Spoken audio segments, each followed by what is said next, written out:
Okay? All right, so we'll continue. We're holding Pirkei Avot, chapter 3, Perek Gimel, Mishnah Dalet.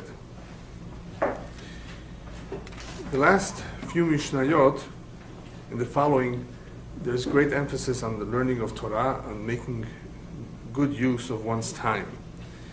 Even when one is eating, we said last time, there is a need to sanctify the meal.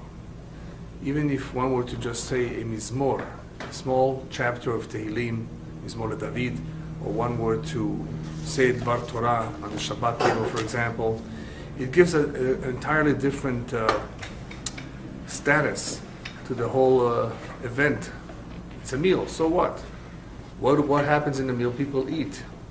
And what's so nice about eating? It's a need. It's not something that we necessarily have to look forward to. Food in itself is not so much elevated by itself. Judaism elevates it when we make a blessing before we put something into our mouth and after we finish eating. So in Judaism, there are events that appear to be very physical in nature. Nonetheless, we do something to it and it turns out to be a whole different kind of experience. Shabbat, of course, is beautiful for other reasons as well. It is a time of rest, a time not to think about our businesses, about our losses, about our worries, about anything that may interfere with the spirit of Shabbat. So Hashem does us a favor, as the rabbis tell us, it's a gift. Shabbat is a real beautiful gift. It's not just a day of physical rest, but a day to feel 1/60th of Olam Haba. You're actually able to experience it if Shabbat is kept properly. You're able to feel 1/60th of Olam Haba. Just to give you an idea what 1/60th means, the rabbis tell us that fire is 1/60th of Gehenom. So imagine, Shabbat is 1/60th of Olam Haba. Right? So it's a good feeling if kept properly. If one conducts himself according to the halakha and does things right, it could be a beautiful experience.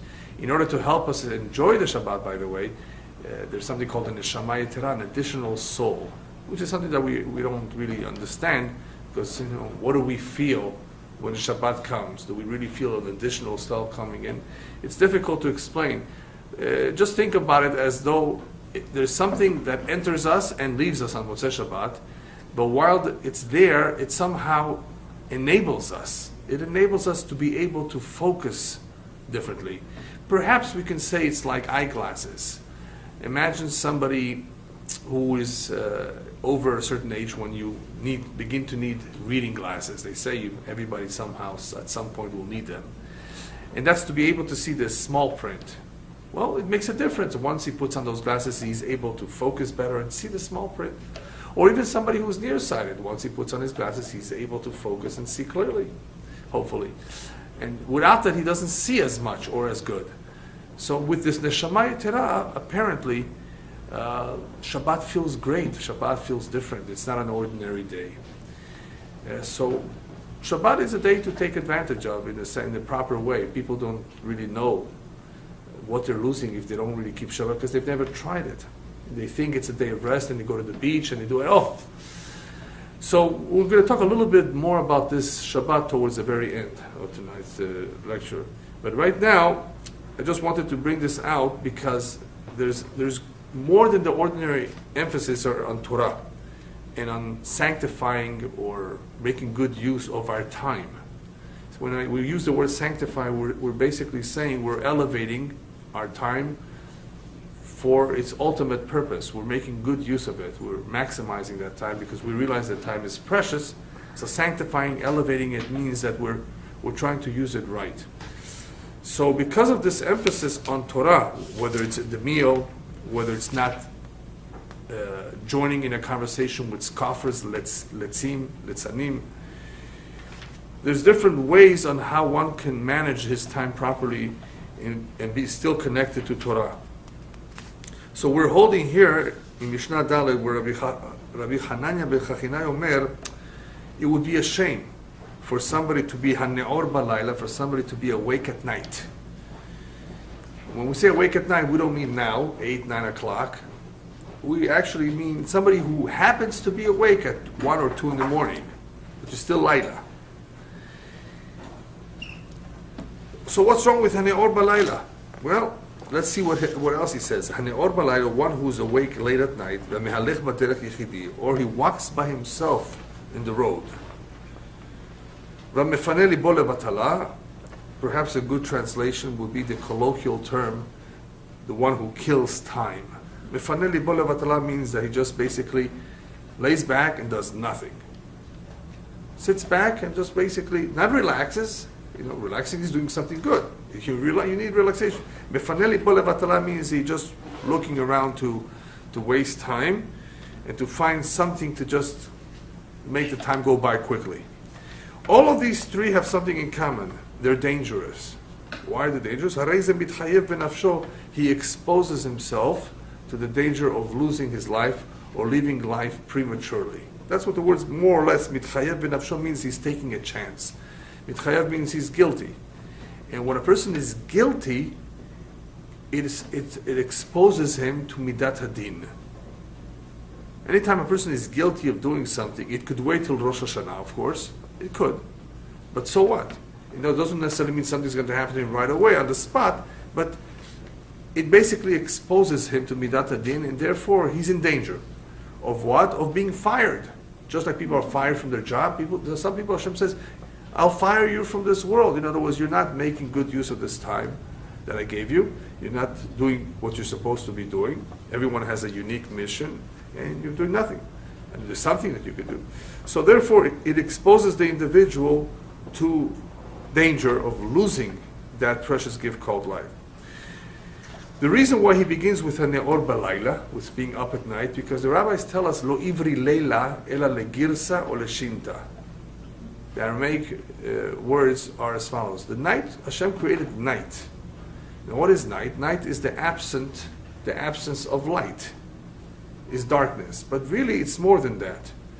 I think it's Gaon of Vilna who says the nighttime is really a creation in itself too. It's a whole different time frame that one finds himself. So it is the absence of light. There's no sun, but it's more than that. There's other things that happen during the night that do not happen during the day. We'll get into that soon. So I don't want to say it's a different dimension because it's still the same physical earth, but it's a different entity. It's not just the absence of light, which even though it's true, we don't have the sun, and that is why we have night. But it's more than that. So one, being up at night and doing nothing, really important, he's going against the original plan of Hashem, which was to either use the night for sleep, for rest, which every physical body needs, or for learning. Why should the night be used for learning? Days for learning? Well, it all depends for who. See, a lot of people work during the day, and the only time they have to learn is at night, even though they're tired at night. The night offers many advantages or benefits that the day does not offer. During the daytime, most people are awake. Most people are at work. There's most of the traffic, right? People love to travel at night because there's no traffic. So most of the commotion, most of the world operates during daylight. If that's the case, the nighttime, there's less noise, less interference, less phone calls, hopefully no emails either. Nothing to disturb you from focusing on learning. That's good. What better way to learn and what better way to focus than not being interrupted? There's so many things that can interrupt us. The mailman doesn't come at night either, right? Now, what can happen at night? And because of that, the Rambam, who was a doctor, he was a very busy man. He was a big Talmid Chacham, a big scholar, and he wrote many books. But he attended to many patients. And he writes, the Rambam says, most of my learning and my writing I did at night when I didn't have patients, when I didn't have anybody from my family members interfering with me. I had quiet. That's when I was able to write. So you take it from that apparently the Rambam didn't sleep too many hours either. And we're dealing with a time when there was no electricity. So imagine he was learning and writing with candles, which is not easy. Nonetheless, those who are devoted, those who take life seriously, learning seriously, there's always going to be some sacrifice. So here we have an individual. Rabbi Hananya tells us this individual is awake at night, doing nothing substantial, nothing important. That's a shame. What a loss. Why? That's the worst time to be up. What could happen? What could happen is that he could expose himself, we said before, to the midat hadin. Why midat hadin so much more at night? Because that is when the dinim are sholtim. Rabbis teach us that judgments are basically, the judgment, the attribute of justice, is basically active, very active at night. And that is why we don't say Tehillim during the first part of the night. After Chatzot, after midnight, you can say Tehillim. Tehillim, when people say Tehillim, especially for the sick, it's not such a good idea. It's not the preferred time to say it in the first part, early part of the night, because that is a time of judgment. Whenever it's a time of judgment, they scrutinize our ma'asim more carefully. Oh, he's asking for this. Who is he? What did he do such a good thing that he deserves this? We don't want to be scrutinized, so therefore we don't want to open up our books. Well, that's what happens at night. Sometimes the books are opened. There's a mini judgment when a person goes to sleep for the ma'asim, the deeds of that day. Just like there's a judgment once a Rosh Hashanah Kippur, there's a mini judgment that happens every night. So we don't want to, Chaz v'Shalom, God forbid, expose anything that we don't, that should not be exposed at this time. So one who's Ne'or Balayla exposes himself in a sense. What is he doing up at this moment?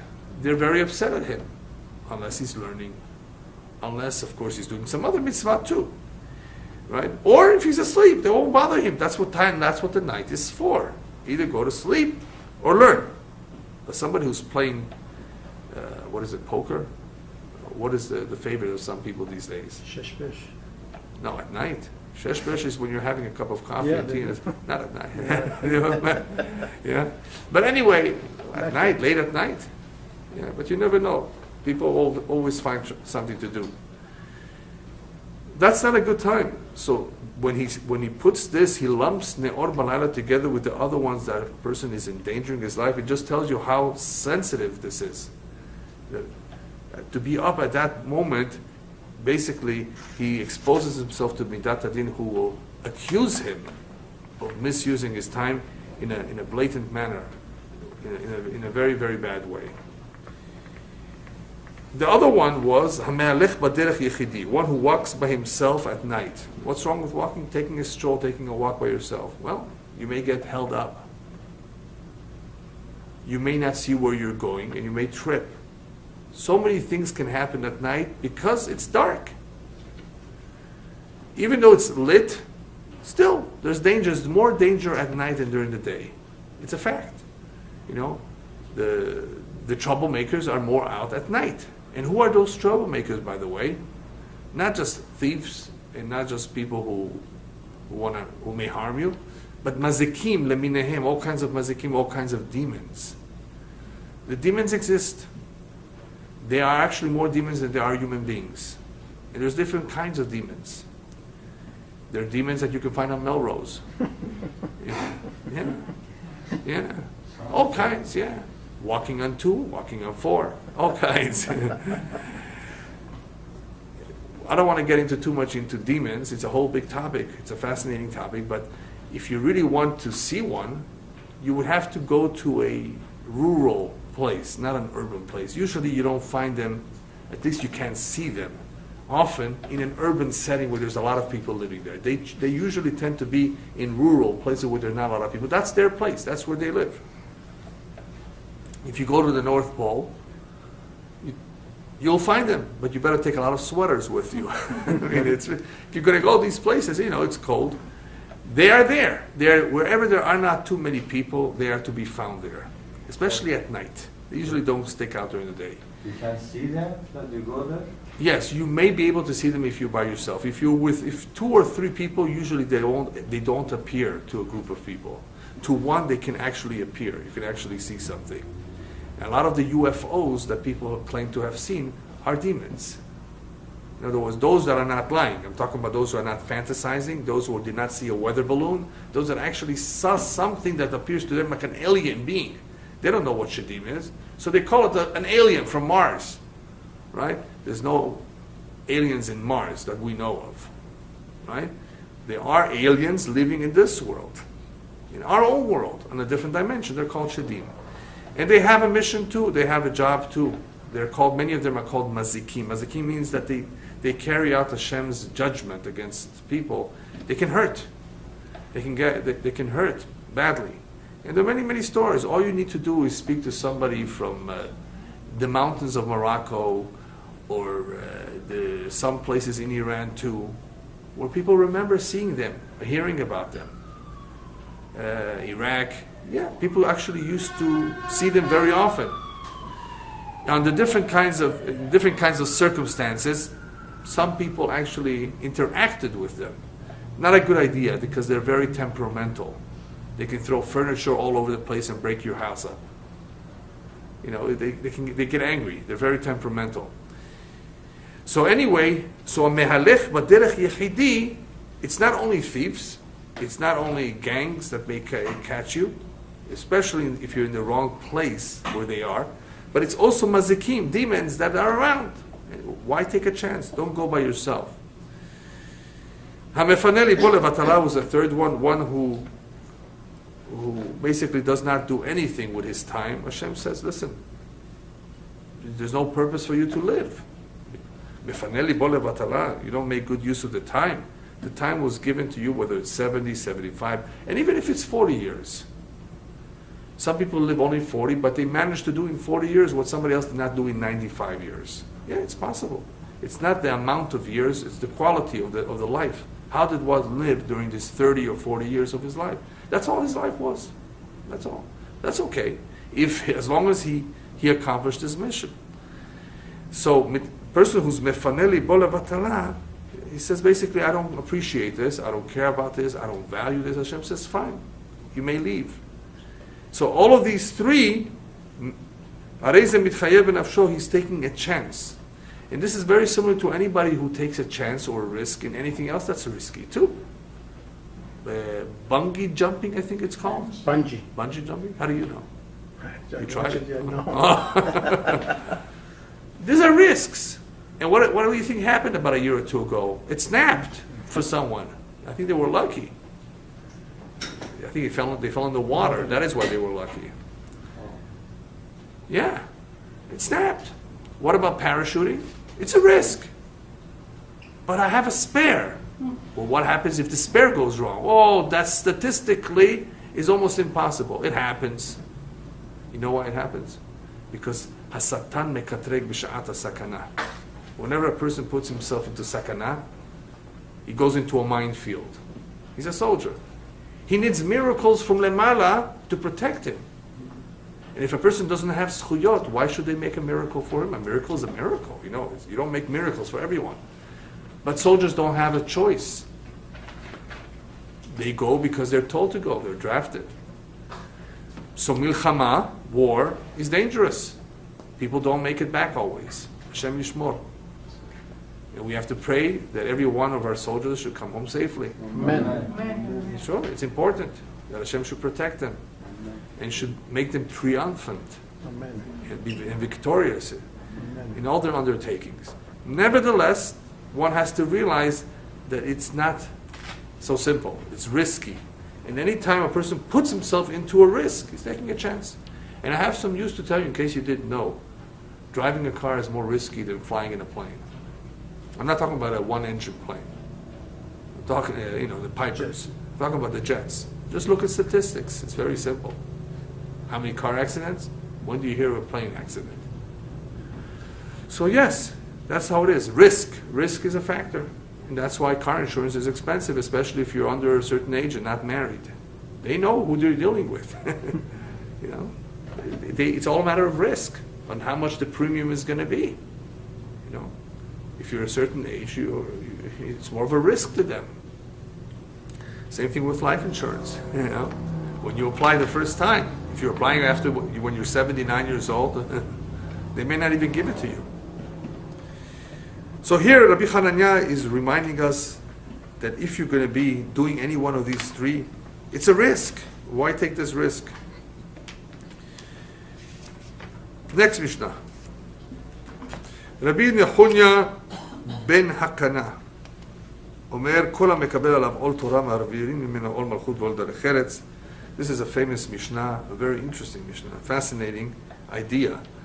Rabbi Nehunya tells us that whoever accepts upon himself the yoke of Torah, I'll first translate it, then I'll explain it, they will remove from him, from heaven, another kind of yoke. The yoke of authority, Malchut, let's call Malchut authority, and I'll explain that, and the yoke of Derech Eretz, mundane activities. I'll explain that. Chol haporek min ha'ol Torah, and whoever removes, does not want the Ol of Torah, then they notnim alav, they will give him the Ol Malchut to Ol Derech Eretz. So what's going on over here? Ol means a yoke, a burden. Life is a physical burden. The Torah tells us from the very beginning, "Beze'at apecha tochal lechem," we have to work for a living. Life is not a piece of cake. There are many tribulations. From the time a child grows up until he gets married, later he becomes a parent himself, raising kids himself, school, diapers, issues, neighbors, lawsuits, health issues, flat tires, in the middle of the road when there's no one. All kinds. Life is not easy.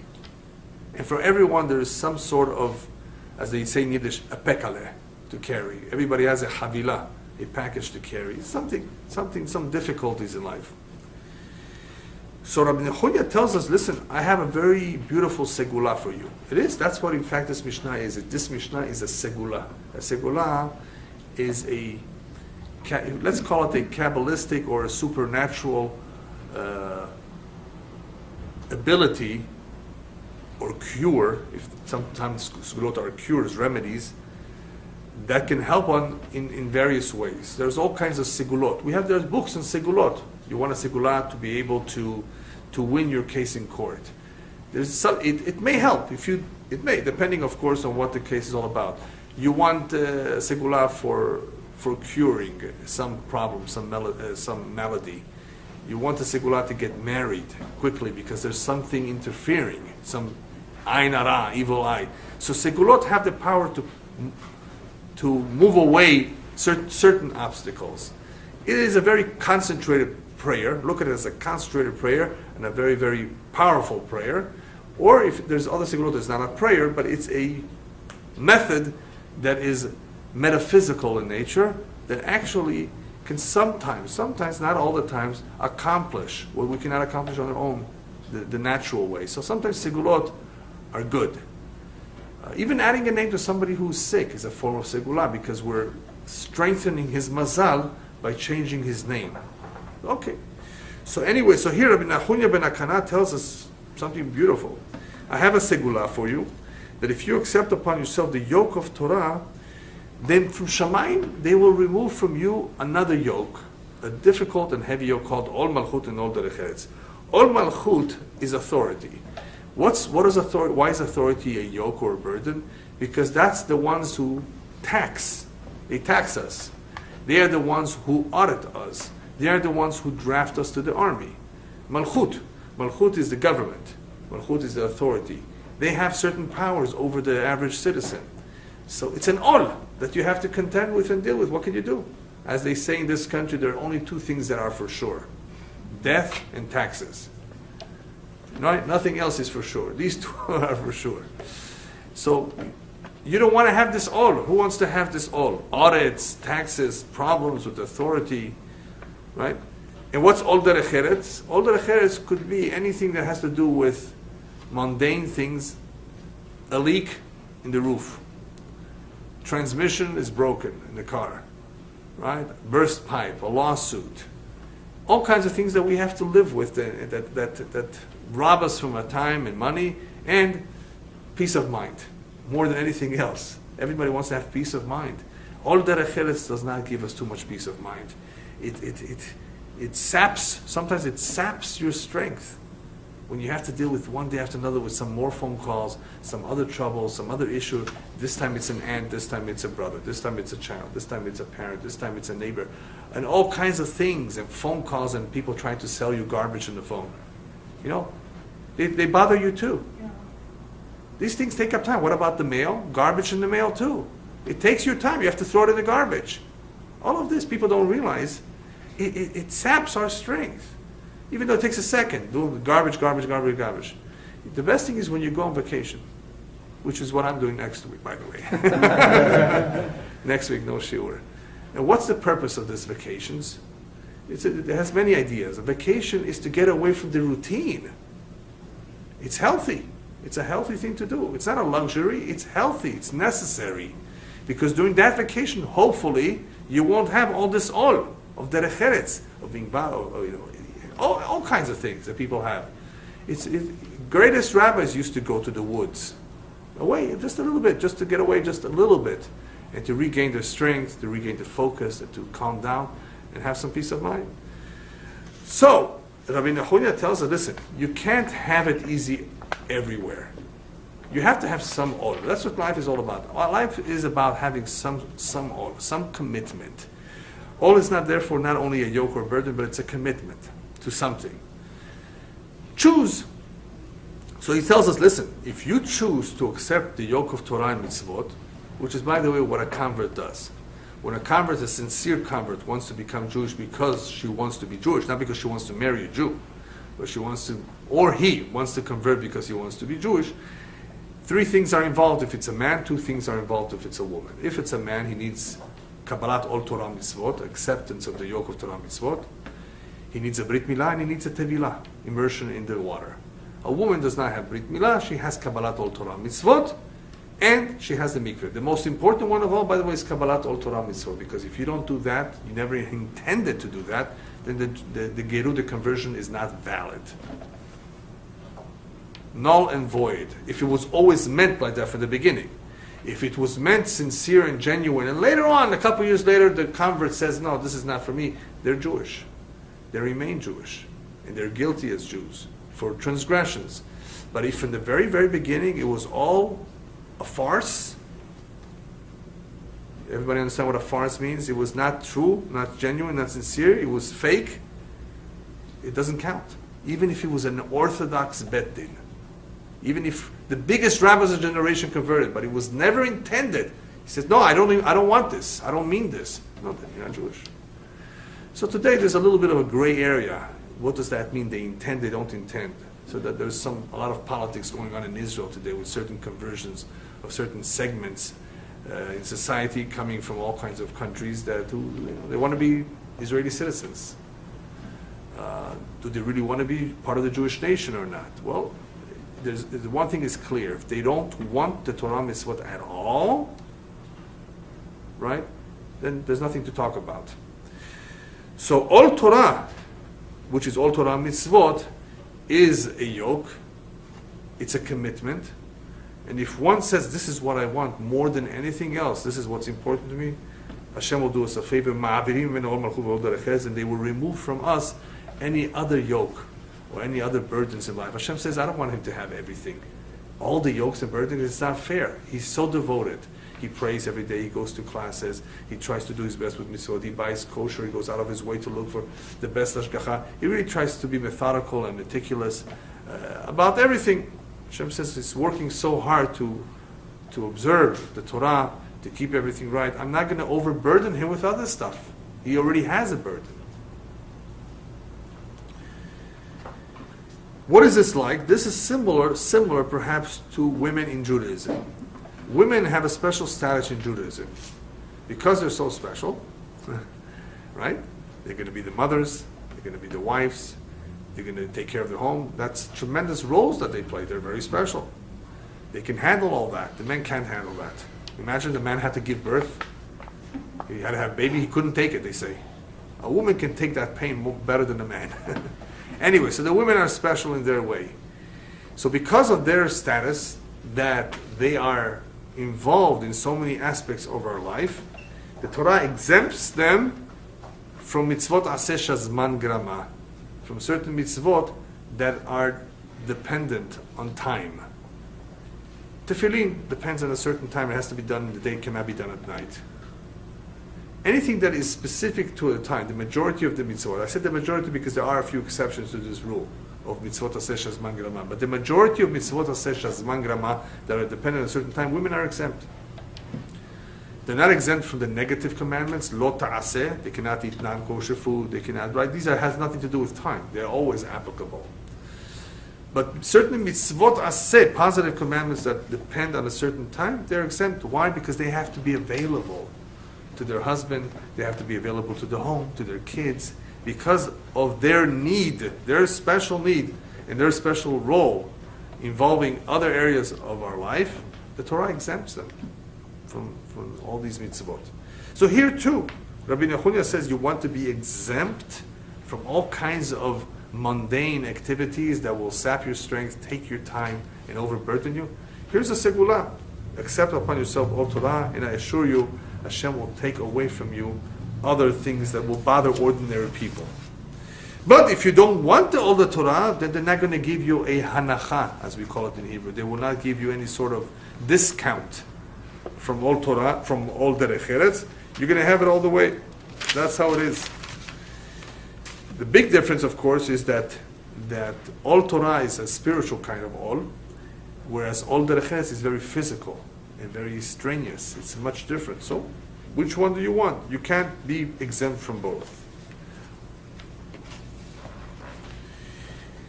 So, the Rambam on this says, this is the meaning perhaps of the words of the Torah, the words of Hashem being engraved on the tablets. Engraved on the tablets, the word reads Harut al Haluchot. The words were engraved. Harut means to engrave. But the same letters Harut can be written with different vowels and be pronounced Herut, which means freedom. One who accepts the Harut al Haluchot, the words that are written on the tablets, gets real Herut, gets real freedom. And we talked about it in Shavuot many times, how the acceptance of the Torah for Am Yisrael has elevated them above the Mazal, so they are also Herut from Mazal, they're also Herut from the Melach HaMavet, right? Herut from the Yetzer Hara. Herut, that freedom that we have, that Am Yisrael has, is a tremendous level of freedom if we, of course, behave ourselves. If Am Yisrael as a nation would do things right, they wouldn't have all the troubles that they're having today, whether it's from their enemies, or whether it's the lack of rain, or whether I even claim that even the vegetables or fruits that are infested with mites and with all kinds of worms, what is that? It's definitely not beracha. Why can't we have fruits and vegetables that have no infestation? Any kind of infestation, it's understood from the rabbis in the Gemara, is not a good sign. Imagine mice or rats eating up your crop. Or locust. You think that just happens because they're hungry? No, Hashem sends them. These are all agents from Hashem. So all of these things would disappear, would not be an issue, would not be a problem if Am Yisrael would follow the Torah mitzvot. But soon it's going to, B'ezrat Hashem, we're going to see that. All the beracha. Some of the beracha is already coming back. The best fruit, you want to taste the good fruit, taste the fruit of Eretz Yisrael. The same fruit here and there it's better. It's sweeter. Even the milk is sweet. Everything is sweet. Everything is good. Everything that grows in Israel is good. Even the people that grow there. They're a little bit harsh on the outside, but they're sweet on the inside. Yeah, that's what they're called sabras. You know sabras? The cactus fruit that has spines, it has thorns on the outside. The Israelis, they're thorny on the outside, but they're sweet on the inside. So you got to get to know them. Anyway, everything about Israel is beautiful, it's sweet, it's good. Not everybody appreciates, doesn't see the good. That's why the pasuk says, the Navi says, "Ur'eh betuv Yerushalayim." Look at the beauty. Look at the good in Yerushalayim. Look away at the negative. The negative, if it's there, it's just temporarily there because unfortunately not everybody is committed to a way of life of Torah. But soon, B'ezrat Hashem, we will see the beracha full blown. B'ezrat Hashem. Amen. So the Rambam makes a big point, a very important point here, that this is what it's all about. You want to be herut, you want to be free of all kinds of troubles, even of the mazal. You want to be able to go above your mazal and change your mazal through your prayer and through it's possible. We have a special relationship with Hashem. Banim matem Hashem, we are His children, and because of our relationship and our contract with Him, He says you can pray to Him and He'll listen perhaps. But as long as we are harut al haluchot, if what we do is in accordance with the Torah. Rabbi Shimshon Samson Raphael Hirsch says something beautiful on this word, on this Mishnah. He says that Kol HaMekabel Alav Ol Torah, what that really means is that if you look at life, it's how we look at life. If we look at life through the lenses of Torah, we won't feel any burden. This, shtuyot, nonsense. Kol meshamayim kaparat avonot, it's an atonement. It's no big deal. If you take upon yourself all Torah, that means you're committed to a way of life Torah, which means you're looking through life through the lenses of Torah, then all the difficulties, true difficulties for others, for us would not be difficulties. We can handle them. Yeah, it's tough. Yeah, this was not easy. Yeah, but Baruch Hashem. Yisurim memarkim avonot, as the rabbis tell us, pain and suffering cleanses one of sins. It's all could be a challenge, a test, a nisayon. We know one who has Torah, he sees everything differently. The guy is struggling. The guy wasn't hired. He went, he put on his best perfume, best tie, best shoes and shirt, everything. He combed his hair, everything. He looked like a movie star, right? And he went to get a job. They told him, you're overqualified. That's a nice way. Have you heard that one? Yeah. Overqualified. Yeah, you're too young. You're overqualified. Anyway, how should he feel? He has a master's. He has a whole good resume of experience. And he is qualified. He really is. What should he think? He could start thinking the worst. Not about himself, about them, of course. Yeah, anti-Semite. I'm going to sue him. Or he could be upset and nervous. And he can break something at home because he's upset. I mean, people react differently. People's reactions will vary. Somebody who sees life through the lenses of Torah, what will he say? What should he say? It wasn't meant for me. Hashem didn't want me to take this job. Very simple. It's gamardo. He doesn't even think twice about it. Anybody who first feels bad, if it lasts a half a second, it's okay. I allow you to feel bad for a half a second because you had some hopes on it. But more than that, it shows a lack of bitachon in Hashem, lack of faith in Hashem. And how does one not have bitachon in Hashem? Because he doesn't see life through the lenses of Torah. So, very true point with Rabbeinu Shimshon Raphael Hirsch is if you have the all of Torah, nothing really will bother you. The derech eretz that is there, whatever is there, will not bother you. But if you remove yourself from Torah, porek is a very, very negative term, and it's used for somebody who doesn't want to have anything to do with it. Porek. I don't want to have anything to do with it. It's a very harsh word. It means a person is not involved in Torah. He explains, everything will bother him. It will make him nervous. People who break up, their homes that break up. There's no, the majority, I'm not saying there are some that legitimately they have to unfortunately go, each one has to go their way. There are cases where there's nothing we can do. The majority of cases could be greatly helped if they only if they only understood what life should be, what each one's role should be, how they should deal with problems, what a problem is to begin with.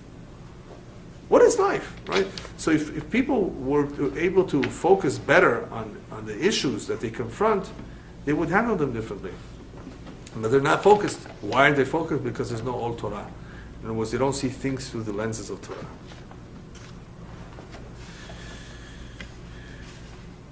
Before we go on to the next Mishnah, the Rambam does write in the end of Hilchot Shemitah and Yovel Shemitah, that even though Shevet Levi was chosen to be the one that will basically be involved in the service of Hashem, in the Avodat Hashem, in the Bet HaMikdash, Shevet Levi, Kohanim and Leviim, they were chosen. We need them. Everybody else, listen, we need people who are in industry, we need businessmen, we need all kinds of people. So Shevet Levi was chosen to be involved in the service of Hashem. But the Rambam says, even if you're not a Levi, you can still be like a Levi. You could still take upon yourself to do only the service of Hashem, or at least to primarily do that. The Rambam does not necessarily, well, the Rambam does say that in total immersion, but the commentaries elsewhere do say that it doesn't require complete immersion, only Torah. Our greatest Tanaim were either carpenters, or water carriers, or wood choppers, shoemakers, and I'm sure Sofrim also, who wrote Sifrei Torah. You can have a mitzvah, you can have a profession, but primarily the Torah, The devotion of Torah, which includes going to a minyan, praying, includes going to a shiur on a regular basis, it includes being involved in the community. That's a life of Torah. So you can have both.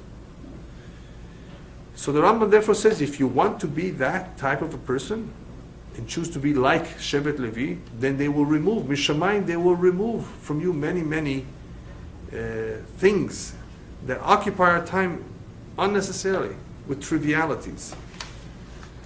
I want to share with you a story, an incredible story that happened about maybe 90 years ago, give or take. Chafetz Chaim, with the Chafetz Chaim. There was a gentleman who was actively involved in the pursuit of chesed, very kind person. A Baal Chesed, what is a Baal Chesed? A Baal Chesed means one who helps others, one who goes out of his way to find a solution to someone's problem. It's not necessarily using money, it's using his time and his energy to help people in many ways, to listen to them, to advise them, and so forth. So there was such an individual who was well-to-do. He had a factory. And he was a businessman. He did well, but his main occupation really was with people. He was really helping people all the time. It came to the point that his family members were concerned about him. He was so devoted to doing chesed that he was letting go a little bit the factory. He was not there as much, didn't involve himself as much, and they were afraid that he's going to basically lose it perhaps, or he would not advance it to its true potential because he's not there. And he was, he was torn. He didn't know what to do. He has the pressure from the family to tell him, be more involved. Come. Take care. You're doing enough. A few hours is enough. And it was a real dilemma because he really loved what he did. He knew the importance of it too. So many people depended on him. So what do? You cut this or you cut that? I mean, what should you do? So he went to the Chafetz Chaim to see the great Rabbi, Chafetz Chaim Zechet Tzadik Livracha. And when he came, the Gabbai, the one who was assisting people to come in, stood outside and told him, just wait a little bit because the rabbi is about to finish the meal. He's going to say Birkat HaMazon. After that, you can have a talk with him. So he stood and watched what was going on in the room. The rabbi is about to say Birkat HaMazon.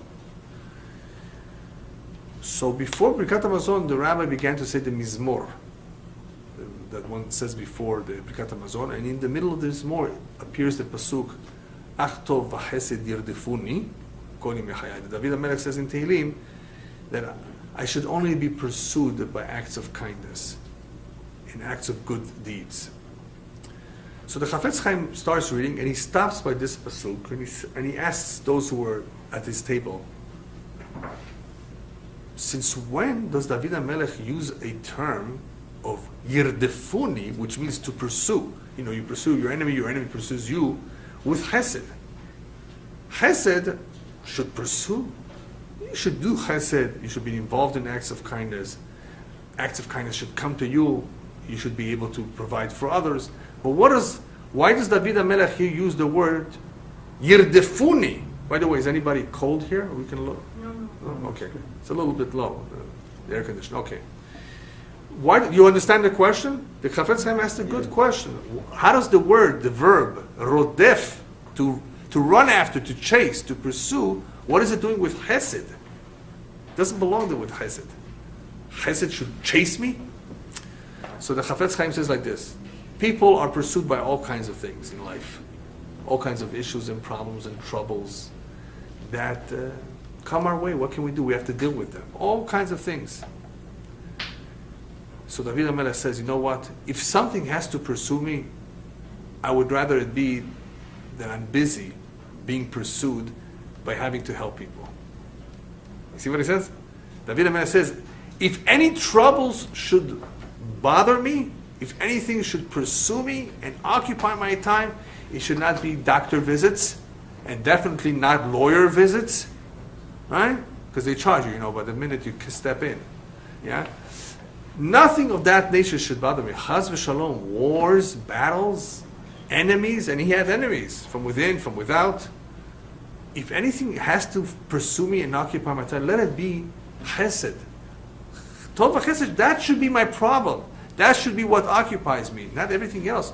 People today are troubled with all kinds of illnesses. They have to be at chemo twice a week, dialysis for a few times a week. They have to inject themselves if they're diabetic. People are troubled with all kinds of things, all kinds. Hashem Yishmor. So David HaMelech says, if I should be troubled, let it be only because people need my help. It should be that I have to do acts of kindness. Let that occupy my time. Anyway, he went on to say Birkat HaMazon. The Gabbai says, sir, you're welcome to ask your question. He says, thank you very much. I got my answer already. I already heard it. He understood from the question the Chafetz Chaim asked, and he got the answer. He's not going to give it up. If he's good at that, people depend on him. He's going to try, of course, to deal with his factory the best as he can, but he's not going to give up the acts of chesed. It's better to have that than chas v'shalom, to have other things. Who knows what will take the place of those hours if he were to give it up, chas v'shalom? Who knows? If he were to give up something that he was good at it, and he would give it up because more work. You know what potentially could happen at work? Sir, your machine just broke. It didn't break for 25 years. It just broke now because he gave up the acts of chesed. There have been many stories like that. A person wanted to cut something good that he was doing, and all of a sudden, what was not bothering him on the other side began to bother him.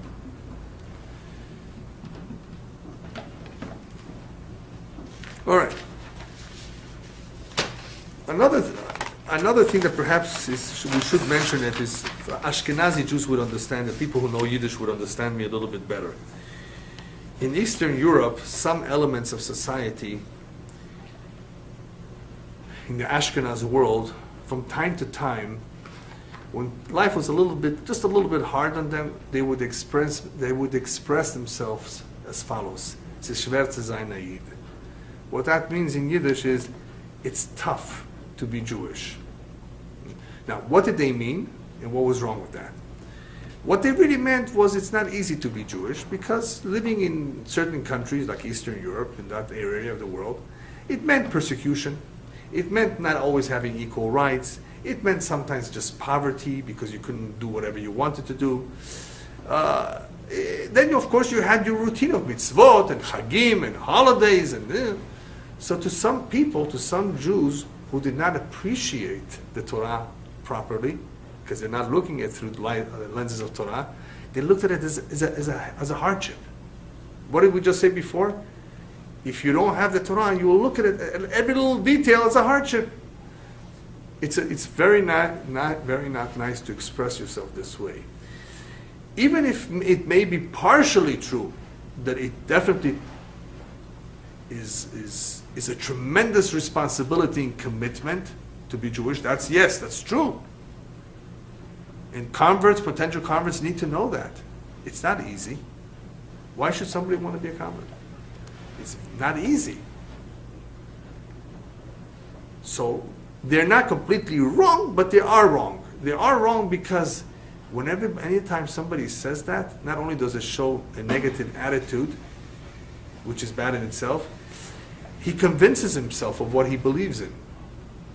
But when a person says something long enough, many, many times, even if it's not true, he'll believe in it. He begins to believe what he's saying is true. You want to really believe that Judaism is hard for yourself? If you do chas v'shalom, you're going to cool off. At some point, the pressure will be too hard, you let go. So it's dangerous. It's risky to talk like that. And what about if your kids hear that? Right? So you have to be very, very careful to show the beauty in everything, the importance of everything, the responsibility. You don't want responsibilities, then what are you doing here? Don't you realize who you are? Don't you realize what job you were given? You're not just eating like a donkey or a bull or a dog or a cat that just eats and does whatever it needs. A human being is the crown of creation, Jew or not Jew. Responsibilities and accountability. Don't you realize? Don't talk about the hardships. Just focus on what needs to be done. So it's not a very nice saying to say. It's not a good idea. Rabbi Halafta, Ish Kfar Hananya, Mishnah Vav Omer. Now this Mishnah is similar to Mishnayot that we learned last week, but I'll tell you what the difference is. Last time when we spoke about groups of people learning Torah, even one, as being significant, it was because Reb Hanania ben Tadyon wanted to impress upon us how if you don't learn Torah, then what you're doing is pretty much being a part of a life of mockers and scoffers, moshav letzim, whereas when you learn Torah, you're at least going to be rewarded for it. So there's definitely an emphasis on the learning of the Torah here, but here the emphasis, even though it almost looks identical, it's different. Rabbi Halafta Ish Kfar Hananya is going to say something similar. He wants to elevate the status of Torah and to impress upon us how important it is, but first, for a different reason. So he says like this. I'm just going to read through it, translate, and just go into it briefly. You have a group of 10 people learning Torah. They should know the Shekhinah is present. That's a beautiful thing to know. You should know the Shekhinah is there. That's a beautiful thing to know, that the presence, the divine presence of Hashem is there. Shene'emar, we learned all this, and he brings proof to all this. The proof for the 10 is Shene'emar Elohim Nitzav Ba'adat El. Hashem is present when there's a congregation. A congregation is of 10 people. A group of 10 people, Ba'adat El, a congregation of God, because they're doing the right thing, they're learning Torah. How do we know that even 5, the Shekhinah is present? Shene'emar Va'agudato al Eretz Yisadah. Agudah is 5. So we know from another pasuk that even when there's 5, the Shekhinah is there. How do we know 3? Where do you have 3? You can have 3 in a Bet Din, right? Shene'emar Bekerev Elohim Yishpot, which is also a mention of judgment. Even 3, the Shekhinah is present. How do we know even 2? Shene'emar Az nitberu yirei Hashem ish el re'eu ve'yakshev Hashem v'yishma. The last pasuk in Malachi, we covered that last week, where Hashem will listen to even 2 individuals who speak amongst themselves words of Torah. Even 1. Shene'emar b'chol hamakom asher azkir et shmi avo elecha v'rachticha. Wherever I will mention my name, I will come and bless you. Proof that even if one individual is all by himself learning Torah, Hashem is there, the Shekhinah is there with him. Why does he have to tell us this for? Obviously, Rabbi Halafta is giving us tremendous instruction that Torah is not something to take lightly. The Shekhinah is there. It's not just an exercise in reading. Torah is the language of Hashem. It's the names of Hashem. It's not just about knowing halakha. People don't understand that learning Torah is life. It's connecting in a very, very high and powerful level to Hashem while learning. Just like praying connects Torah. The learning of Torah is a connection. Why don't you want to be connected? It's the most beautiful thing. And when you do so and you're connected properly, the Shekhinah is there. I mean, just to take an example from the physical world, which is of course not an example to the spiritual, but just for us to understand, once you plug in something to the electricity, you see the effect of the light, of the machine, whatever it may be, and even of the blow dryer, for those of you, right? You see the effect of the heat, you see the effect of the air condition. Electricity, all he did was plug it into the wall. Incredible the power that we have to deal with electricity. People don't even realize the power behind that. So here we're connecting to Hashem in a powerful way, the Shekhinah. You know what it means, the Shekhinah, to be present where you are? And Rabbi Halafta is basically reminding you that one individual, not only is there proof from the Torah that 5, 3, 2. In other words, he tells us, I have proof that all these numbers, the Shekhinah is there. But even if there's 1, why 1? I mean, you told me 5, you told me 3, so you got to tell me 1, 2. And if you told me 1, why did you tell me 10? Right? Obviously, there's proof for all these groups because each one of these groups represents a number, a special number in Judaism. 10 is a minyan and so forth. But other than that, the importance, he's emphasizing how don't be discouraged by the fact that your numbers are low. All you are 3, all you are 2. Even if you're by yourself, don't be discouraged. And one may be discouraged. One may be discouraged because he's all by himself. And when you're by yourself, you may not really feel that it's important for you to learn Torah. You're just by yourself. Plus, one person by himself may not have the core of the strength to deal with antagonists. You're crazy. What are you doing? A waste of your time. Go become a doctor. Go for your PhD. Go make some more money. Right? There's a lot of pressures in life, and some people don't have enough self-esteem and confidence to deal with these kinds of pressures, especially if it's coming from a close relative or a close friend, the more so. So here Rabbi Chalafta is encouraging, Torah is not something to look down at. Torah, we talk about the Shekhinah being with you. So if you're in a place where there's no one except for yourself, tremendous responsibility, the more so that Bashamayim, they will be proud of you. As the Zohar says, the Kabbalah points out that those who are up at night and learn Torah when everybody else is asleep, or online waiting to see the latest movie, look what the rest of the world is doing, and this one is learning Torah. You know what kind of an impression it makes Bashamayim? This guy is up learning when everybody else is either asleep or online waiting to get into a movie. Wow! So even one can make a big difference. That's why the Shekhinah attaches itself to this one, because he's doing something very special. What is that? That's learning Torah. So Rabbi Chalafta wants to elevate in our eyes the importance of Torah. Don't look down on it. Don't be taken by the people who pressure you or ridicule you. Torah is something to be taken very seriously. The Shekhinah is with you even if you're by yourself.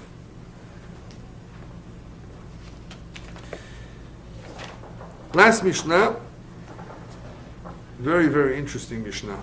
Mishnah Zayin, Rabbi Elazar ish bar Tota. It's important for me to give you an introduction who this man was, and then we'll see what he says. Because what you will find is that the rabbis, whatever they practice what they preach. They lived what they taught. They did as they said. So who was Rabbi Elazar ish bar Tota? He was such a giving person that any time that he saw Gaba'et Tzedakah collecting charity for the community, whatever he had, he emptied out his pockets, everything, gave it to them. They were so used to seeing him and knowing what he would do that sometimes they were embarrassed to see him. They didn't want to take away all his money. They said, man, what is he doing in the street? He's obviously going to buy something. And one time he went to buy his daughter something for her wedding. So he had some money with him that his wife gave him. I don't know why his wife kept the money. But anyway, the wife gave it because he didn't want to have anything to do with money. So anyway, he's going on with money, and they tried to hide from him because they felt bad for him because he was so kind. But he got a hold of them, he saw them, and he ran after them. Yes, what are you collecting them for today? He says, okay, we have no choice. I make you swear, you tell me the truth. He said, we're collecting for an orphan that needs to get married, that has no money, an orphan needs to get married. And we're collecting for that cause. That orphan comes before my daughter, he said. Take all the money, but this time he left one small coin for himself. Not a big coin, a small coin for himself. What could he buy with a small coin?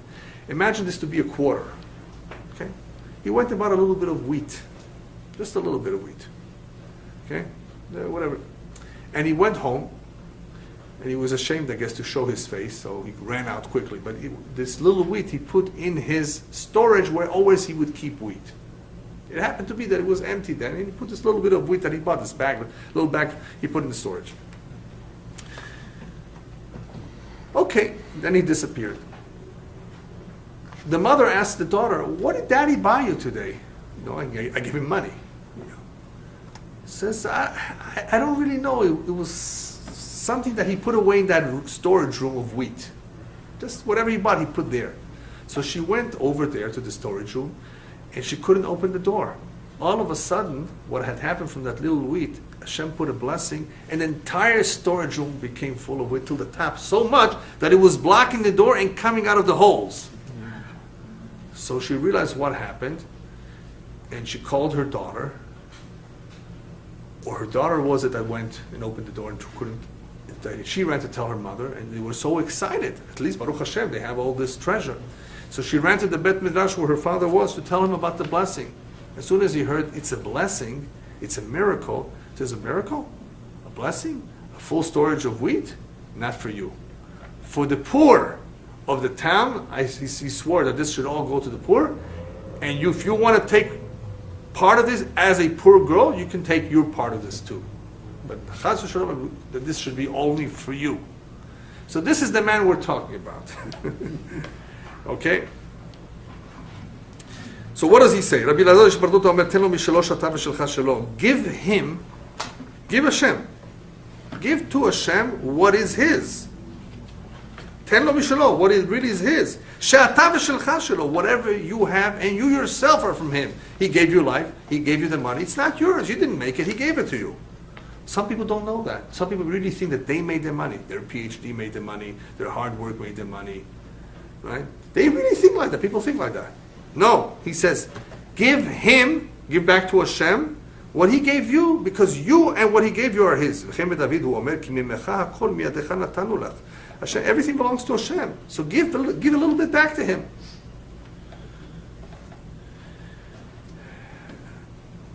The best way to understand this is that a person that Hashem blessed with money, he should think of it as a pikadon. Hashem entrusted with you. Now, go ahead and lend it to the poor. Give it to the poor. Use it for the poor. Because it's a pikadon. I can take it away whenever I want to. Why did I give you more than Joe? Because you deserve it? Not necessarily. I want you. This is your mission. Use it right. If you don't use it, I can take it away from you. It's mine. So if a person reminds himself that money is a pikadon to be entrusted in him, and that he is allowed to use it for the right things, then it will help him. He will not feel bad. Oh, I'm spending money. I have to give more of my money. It's mine. Give to give. How could I give? You're not giving what's yours. You're giving what Hashem gave you, and He asked you to give. Rabbi Hanan Wasserman, Zecher Tzadik V'Levracha, Hashem Yimkom Damo, he was killed in the Holocaust. He was a tremendous big rabbi, one of the close students of the Chafetz Chaim. He used to give the following advice when people have a hard time giving ma'aser, 10%. He said, you made some money? Take 10% of that money and put it in a separate bank account. So when you write a check from that bank account, you're not writing it from your own personal account. You're already writing it from the money that you put away in that special account, if it's hard for you. Just those who have a hard time giving ma'aser, this was his advice. Once you've put it in the separate account, you will not feel as bad because you've already put it away. You've already put it into the tzedakah account. You're writing a check not from your money, you're writing a check from the tzedakah. Nice idea. But the point is, we always have to keep in mind that it's not our money. He gives it to us. Of course, we need to pay our bills, and but if a person has a lot of beracha, that is an indication that not only is it a beracha, but it could also be, and usually it is, a challenge on how is he going to use the money. Because Hashem doesn't give us just more money. Enjoy your life. Go eat out every day. Eat out breakfast every day, eat lunch every day. Eat out, enjoy. Trips. No, He didn't give you the money for that purpose. You're entitled to have a life of a higher standard if you choose to. But that's not how one should use all his money for. So in order to have the proper outlook, we have to remember that this is a pikadon in our hands, entrusted in our hands to use properly. If a rich man does so, then the money will stay with him. There's a pasuk that says, Malveh Hashem chonen dal. When a man helps the poor man, it's like he's giving a loan to Hashem.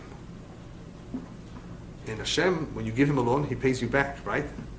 That's exactly what happened. There was once an individual who arrived in town, nobody knew him. And he wants to open up a business, but nobody knows him. What should he do? So he tries asking people for help, but they don't know him. He told him, go to Mr. Rothschild. Maybe he can help you. He has lots of money. So he went to Mr. Rothschild. Mr. Rothschild was known to be not only wealthy, but giving. It's a whole family, Rothschild. But these are the earlier Rothschilds, the ones who were religious, God-fearing, and wealthy.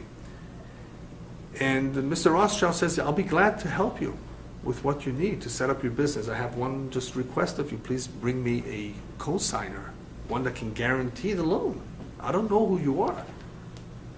He says, sir, Mr. Rothschild, please understand, I'm new to town. I don't have any co-signers here that know me, except for one. He says, who's that one? Hashem. He's my co-signer. He says, really? Hashem is your co-signer? I'll give you a loan. That's the best co-signer. He gave him a loan just for that. Anyway, about 3 months later, he comes to return the loan. Mr. Rothschild, I came to return the loan. I really appreciate it. You did really help me out. I started out, Baruch Hashem, everything's going well. Here's the money back. He says, what money? The money that you lent me. That money? Your co-signer already gave it back to me. So, it's okay. See, he was a very nice man. I'm sure a lot of people who would like to meet somebody like that. Yeah. Anyway, ten lo mishelo, give To him, what he gave you does not only mean money. Rabbis tell us it also means a good voice, a talent. Hashem gave you some sort of talent, some sort of ability. Give back to him what he gave you. What did he give you this gift for? Use it in the right way. One individual who had a beautiful talent his name was Avot HaYisraeli.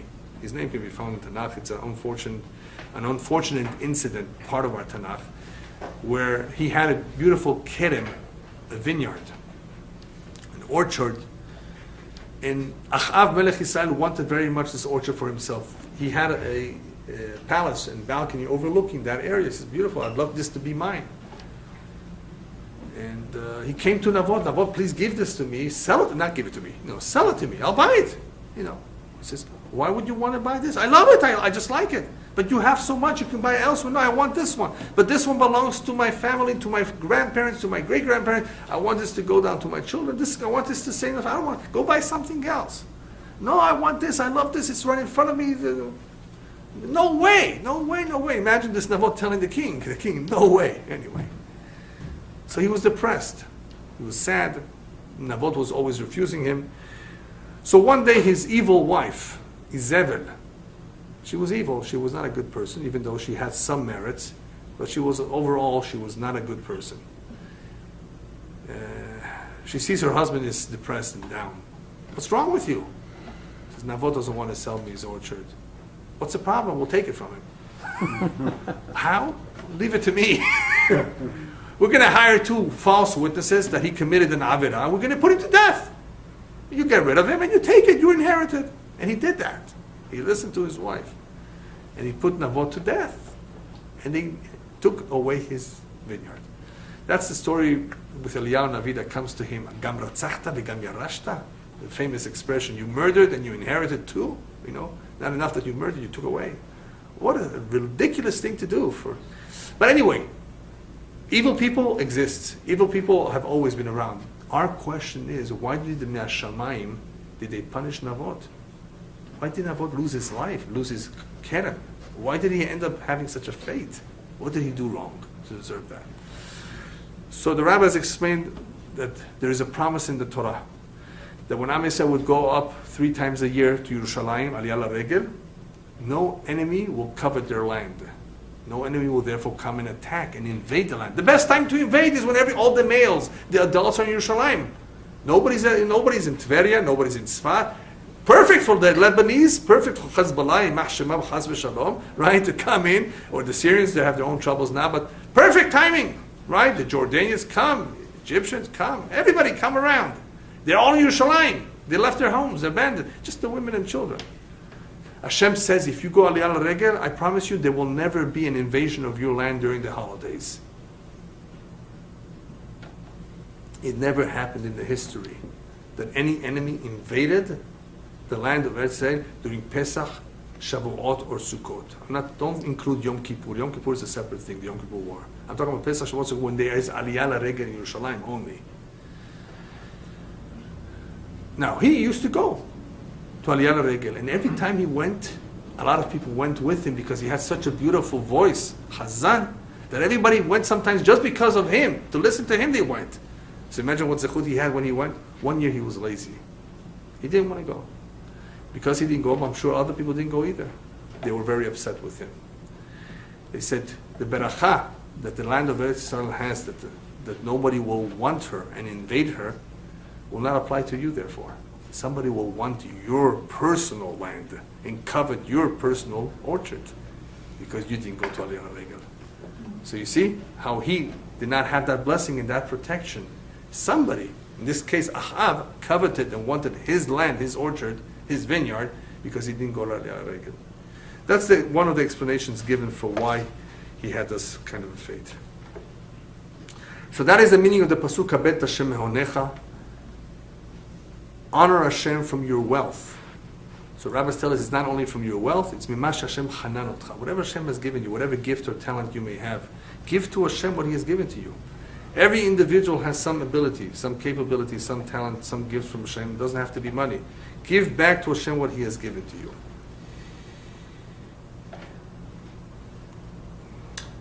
Just want to tell you a story, since here we're talking about tzedakah so much. I want to tell you an incredible story that you find it in the Me'am Loez. It's a true story with a father who left a tremendous inheritance to two children. It happens to be sometimes kids are different, very different. One child was a chassis, as we call it in Farsi. He was a cheapskate, what do you call it? Bakhil, miser. He was all the bad words that we could think of. You have another one? A real good, juicy Persian word? Anyway, he was, as you say in English, kamtzan in Hebrew. He was, no, in English. Stingy, miser. Okay? And the other one was very giving and kind and gave everything. And they inherited the property equally. The guy, the brother who was very, very giving, started giving away all his money. Tzedakah. Eventually no money left. He started selling his property to his brother, of course, who bought his property eagerly, the land, to have some more money to give more tzedakah. Eventually he had very, very little left. Very little left. Anyway, one day he's walking with that little bit of money, and a Gabbai tzedakah comes his way, and he says, listen, I'm sorry, this is all I have for this important cause. He gave him all his money. All his money. And he felt bad. He felt embarrassed to go back home. He had nothing. So he decided to go into the shul. In the shul, it was Hoshana Rabbah. You know what you see in shul on Hoshana Rabbah? All the leftover etrogim. Sukkot is finished. So kids play with them, they throw it around. He gathered a whole bunch of them, put them in a bag, and took a boat, took a ride somewhere, just to try his luck. Maybe he could sell some etrogim. That's what he thought of.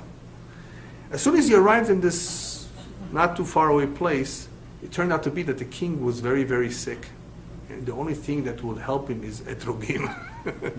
So you can imagine what happened. They found him, they found etrogim, the king became healthy again, the king rewarded him with all this money. And then he asked him, what else would you like? So he says, please let the people know in my city that I'm coming back home, that they should come greet me. Let everybody know. So his brother went out to greet him, and they drowned. His brother drowned in the water. When they went out to greet him, they drowned. So he inherited his brother. He inherited it. He got back all the money, got all that from the king, all because of his tzedakah. We see from these stories, and there are many such stories, that you don't lose out from being kind. On the contrary, in the end, somehow it comes back to you, and you gain from it. So, this is the meaning of give him from what is his, because in the end, he gives it back to you. He has given to you to begin with. And last but not least, we have a beautiful pirush from the Ben Ish Chai. The Ben Ish Chai talks about this Mishnah in the context of Shabbat. Ten lo mishalo shata v'shelcha shelo. What's shelcha v'shelo? What are we talking about? We're talking about Shabbat too. Why?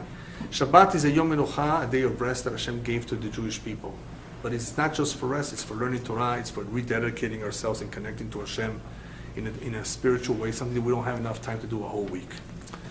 Comes along an individual who doesn't understand and appreciate what Shabbat is really for, and when he's told, learn some Torah, come to a shiur, says, you want to take that one day away from me, that I have to rest, that I should go learn? I need this rest, I need to sleep. This is the one day I have. Miskin, he works hard a whole week.